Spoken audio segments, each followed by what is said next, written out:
If you're wondering which laptops for engineering students are worth your money, stick around. After we run through each product, I'll give you my personal take. Would I buy it or would I skip it?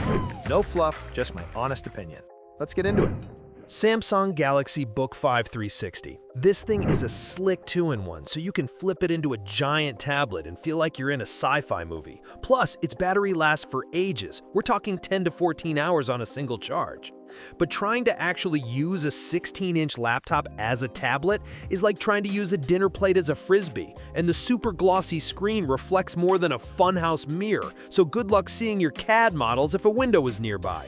Would I buy it? Maybe, if I was more into drawing on my screen with the S Pen during lectures than running heavy-duty simulations, because its main focus is battery life, not raw power. Asus ZenBook 14 OLED. This laptop is so thin and light, you might actually forget it's in your bag, and that 120Hz OLED screen is so gorgeous it makes your spreadsheets look like a work of art. The problem is, it's all beauty and no brains for an engineer. The integrated graphics will have a complete meltdown if you try to run any serious 3D modeling software, and the processor starts throttling and slowing down if you look at it too hard. Would I buy it? No, because while it's a fantastic little machine for writing essays, bringing this to an engineering class is like bringing a knife to a gunfight. You'll be watching a loading bar while everyone else is finished. HP OmniBook 1414. You could survive a zombie apocalypse with this laptop's battery life. We're talking up to 25 hours, which is just absolutely ridiculous. However, they clearly traded the processor for a hamster on a wheel to get that battery life, because this thing is not winning any speed races, and the keyboard feels so cheap and plasticky that typing your dissertation on it will be a special form of torture. Would I buy it? No. That insane battery life is tempting, but the weak performance from its Snapdragon chip means my complex calculations would finish sometime next semester. Acer Nitro V16.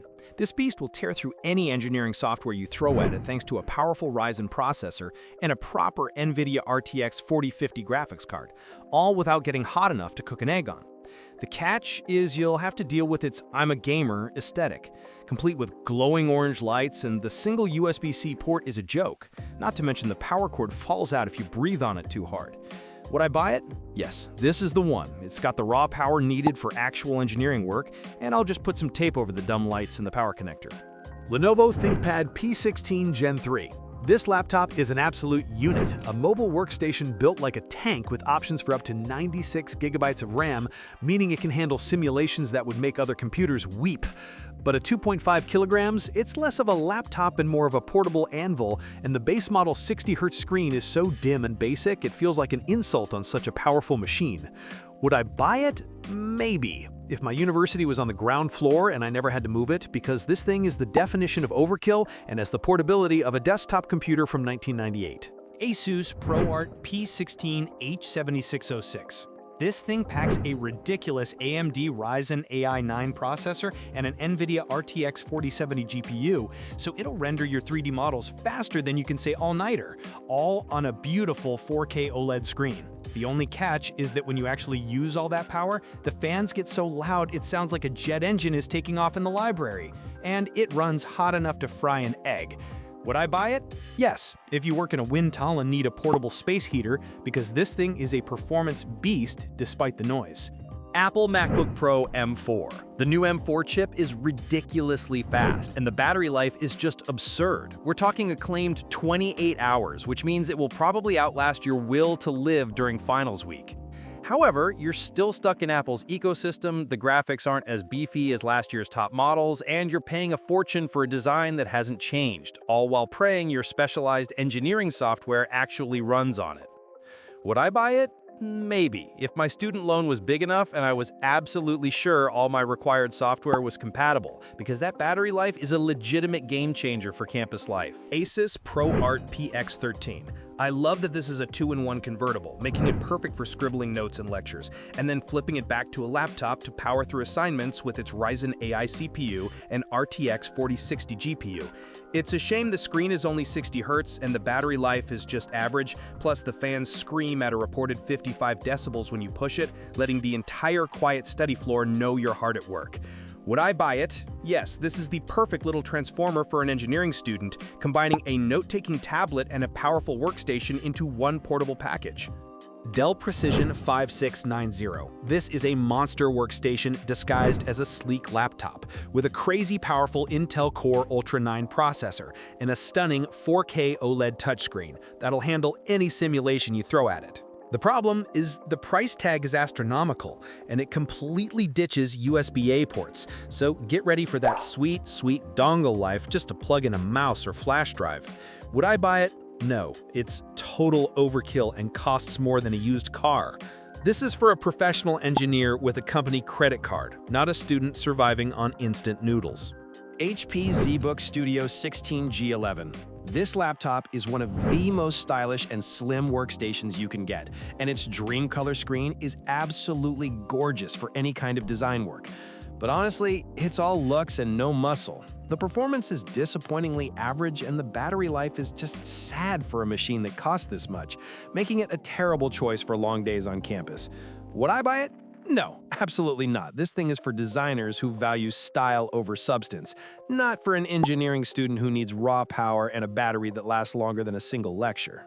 Lenovo ThinkPad P1 Gen 8. This thing is an absolute beast, packing an Intel Core Ultra 9 processor and an NVIDIA RTX Pro graphics card that lets you breeze through heavy-duty software like AutoCAD and SolidWorks, all while blessed with that classic, amazing ThinkPad keyboard for marathon coding sessions. The only catch is that when you really push it, the fans scream like a banshee, so good luck being popular with your library study group. Would I buy it? Yes, it's a mobile workstation that scoffs at demanding simulations, and I'm totally here for that kind of raw power that doesn't need to be chained to a desk. Lenovo ThinkPad X1 Carbon Gen 13 Aura Edition. This laptop is so ridiculously lightweight, you might actually forget it's in your backpack. And with its new Intel Lunar Lake chip, the battery life is finally good enough to get you through a day of classes. But honestly, for a machine that costs this much, the webcam looks like it was sourced from a flip phone from 2007, and you are capped at 32 gigabytes of RAM, which is just a bit pathetic for future-proofing. Would I buy it? No. It's a beautiful laptop that will make you look like a CEO, but for serious, heavy engineering applications, that RAM limitation is a hard pass for me. Dell XPS 159530. This machine is basically the gold standard for a reason. It perfectly balances a slick design with the serious muscle needed to handle demanding CAD software and coding without throwing a tantrum. The huge annoyance, though, is the severe lack of ports that forces you into #dongle life, and it has a tendency to run hot enough to bake cookies on when you're rendering, which isn't exactly comfortable. Would I buy it? Maybe. It's a fantastic all-arounder that handles most engineering tasks beautifully, but I'd have to budget for a cooling pad and a fistful of adapters just to function.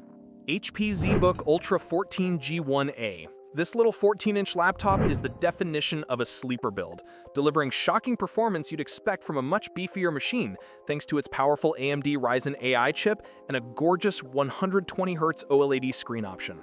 However, that power absolutely demolishes the battery when you're doing anything intensive, and the graphics can feel a bit underpowered, so don't plan on rendering the next big animated movie with it. Would I buy it? Yes, it's an incredibly portable powerhouse that stays nearly silent for lighter work, making it perfect for carrying around campus all day and then tackling serious projects at night. Microsoft Surface Laptop Studio 2. This is the Swiss Army knife of laptops. Its unique hinge lets you flip the screen into a digital easel for sketching and 3D modeling programs, or fold it into a tablet for taking notes, which is a dream for hands-on engineering work. That awesome flexibility comes with a price tag that will make your bank account weep, and its battery life is just okay, meaning you'll always have one eye on the nearest power outlet. Would I buy it? Yes, if my degree involved a lot of design and digital sketching, that versatile form factor is an undeniable game changer that no other laptop on this list can even touch. Lenovo Legion 5i Gen 10. This thing packs some serious punch with its Intel Core i7 14700HX processor and a gorgeous OLED screen, making your CAD models look prettier than they have any right to be. But do not even think about leaving your charger at home, because the battery life is so bad, you will be lucky to get through a single lecture before it dies on you. Would I buy it? Maybe, if I knew for sure that every single desk on campus has its own personal power outlet. Gigabyte Aero X16. Here we have a laptop that's actually trying to be portable, with a lightweight design and a battery that can last around 8 hours for light work, which is more than you can say for some of these other chunkers. It is also rocking hardware ready for artificial intelligence tasks, but the keyboard feels a bit mushy, which might drive you insane after typing out 10,000 lines of code. Would I buy it? Yes, because that AMD Ryzen AI processor is perfect for my machine learning projects, and I can live with a keyboard that feels like I am typing on stale bread. MSI Titan 18HX. This absolute unit is the definition of overkill for a student, rocking a desktop-level processor and an NVIDIA GeForce RTX 5090 graphics card that will render your complex simulations before you can even blink. However, it is shockingly expensive, the fans get so loud you will need noise-canceling headphones just to think, and the battery life is basically a joke. Would I buy it? No. Unless my student loan mysteriously turns into a winning lottery ticket and I decide I hate hearing my own thoughts. Lenovo Legion Pro 7i Gen 10. This one is like the Titan's slightly more sensible cousin, offering a beautiful 16-inch OLED display and enough power to handle pretty much any engineering software you throw at it, all wrapped in a premium metal body. The problem is it also inherited the family trait of abysmal battery life, making it more of a desktop replacement than a portable laptop for a student on the go. Would I buy it? No, because I am not trying to build my class schedule around which lecture halls have the most available power outlets.